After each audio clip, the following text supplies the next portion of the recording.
Acción de la tarde, el interactivo que marca la diferencia en la radio.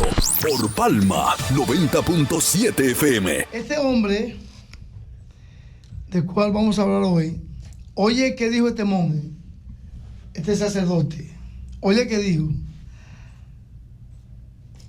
A quien no le gusta el vino, la mujer ni el canto, será un necio toda la vida. Oye, ¿quién dijo eso?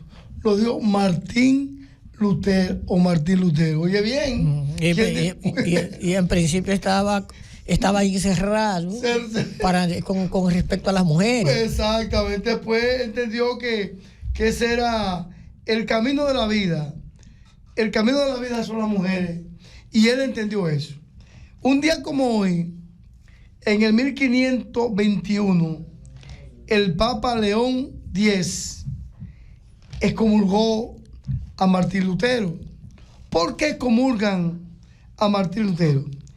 En el 1517, Martín Lutero coloca en la iglesia Wittenberg, en Alemania, 95 tesis contradiciendo totalmente el dogma religioso. ¿Por qué? Martín Lutero viaja a Roma, llega a la iglesia que se está construyendo, la Catedral San Pablo, la iglesia más grande en esa época. La Catedral San Pablo se le había, por la corrupción y por el bandidaje que había en la iglesia católica, no había dinero. ¿Qué hace el Papa, conjuntamente con unos sacerdotes? Crea una modalidad de recaudar dinero. ¿Cuál fue la modalidad? Lo que ellos llamaban donde usted excomulgaba o comulgaba su pecado comprando indulgencia. Es decir, si usted quería llegar al cielo, decía el Santo Padre, decían ellos, que usted llegaba al cielo, al paraíso, por una de estas dos razones. O por actuar correctamente, que es muy difícil que un ser humano actúe, no cometa algún pecado en la vida, sea voluntaria o involuntariamente. De esa forma usted llegaría al paraíso. O de la otra forma era comprando indulgencia. Pero era tan descabellada la idea de que usted también podría, mira, usted se le moría a un pariente y usted podría ir a la iglesia y pagar y comprar una indulgencia.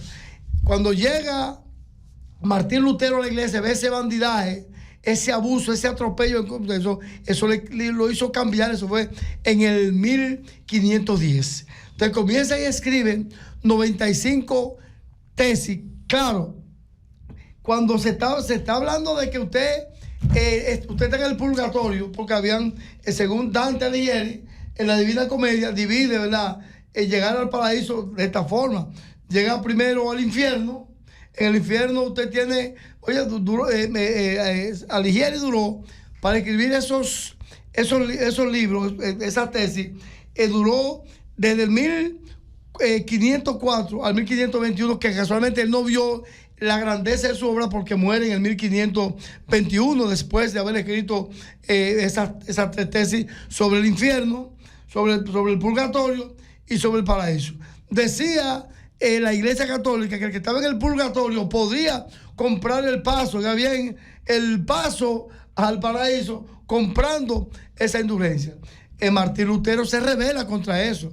Martín Lutero escribe en 95 tesis en contra de esa posición de la iglesia. Y en el 1517 coloca esas 95 tesis en esa iglesia allá en Alemania. E inmediatamente revoluciona la iglesia. Los hombres y mujeres que estaban queriendo explotar, salirse de ese dogma que lo tenía la iglesia, entonces se unieron a Martín Lutero.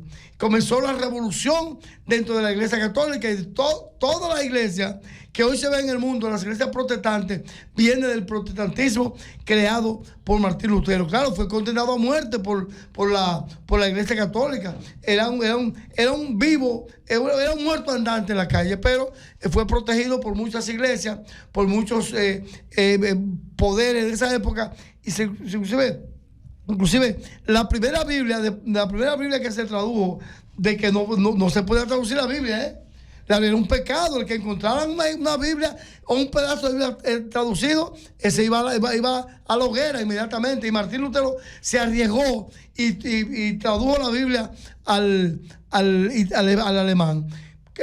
Casualmente en el 1563, entonces llega Casidoro de Reina y la Biblia entonces la traduce ya al latín y a otros idiomas. Él fue Casidoro de Reina en el 1563 o 65 que hace esa publicación. Entonces, ¿qué pasa con Martín Lutero? La Iglesia Católica le solicita formalmente que se retrate esa tesis. No, y Martín lo que hizo fue que arreció más en las escrituras en contra de la Iglesia Católica.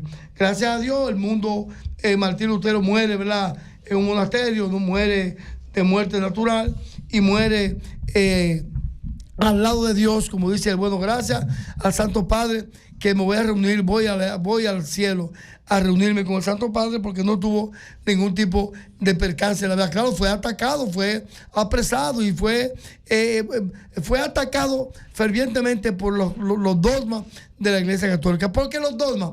Porque la Iglesia entendía que la Biblia no podía, era un patrón.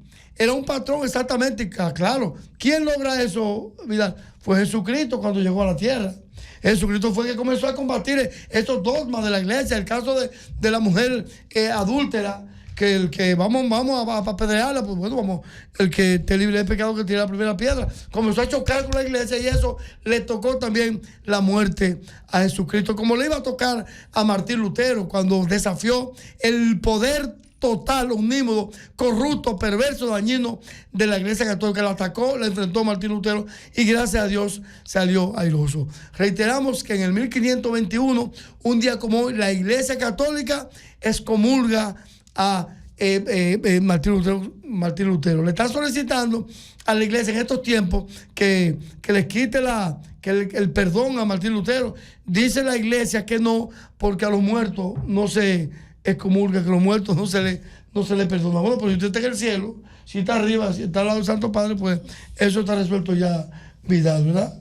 Bueno, eso forma parte de la historia de la Iglesia.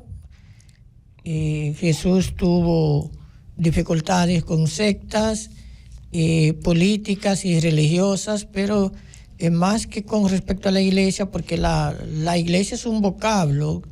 La Iglesia lo que significa es congregación, reunión, asamblea, pero la Iglesia Católica como tal y la Iglesia cristiana son posteriores a Jesús, a su ascensión, a su resurrección.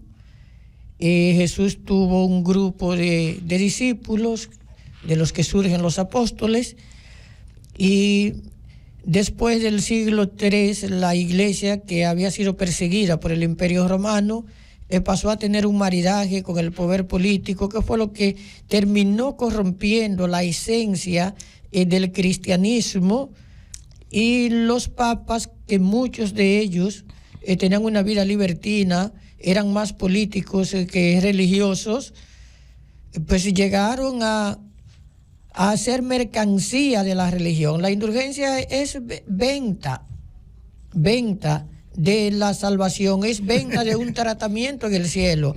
Es decir, la Iglesia sustituyó el papel de mediación de Jesús y lo asumieron ellos, pero a través del dinero.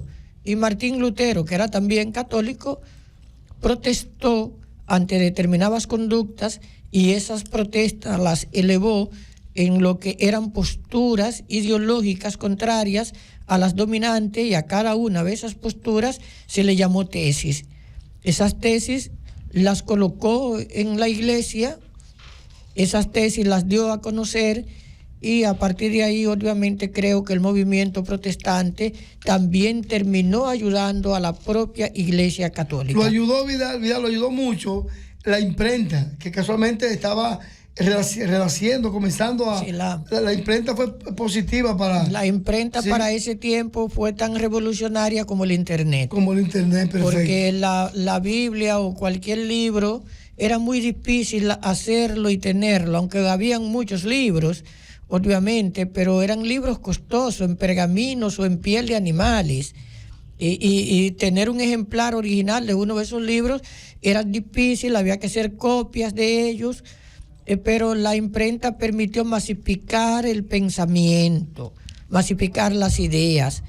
Y entiendo que de un alto valor el que estas tesis llegaran también a difundirse. Pero lo que hemos sido como América, en parte también se debe a estos movimientos de protestantes. Estados Unidos fue hija de protestantes, en cierta medida.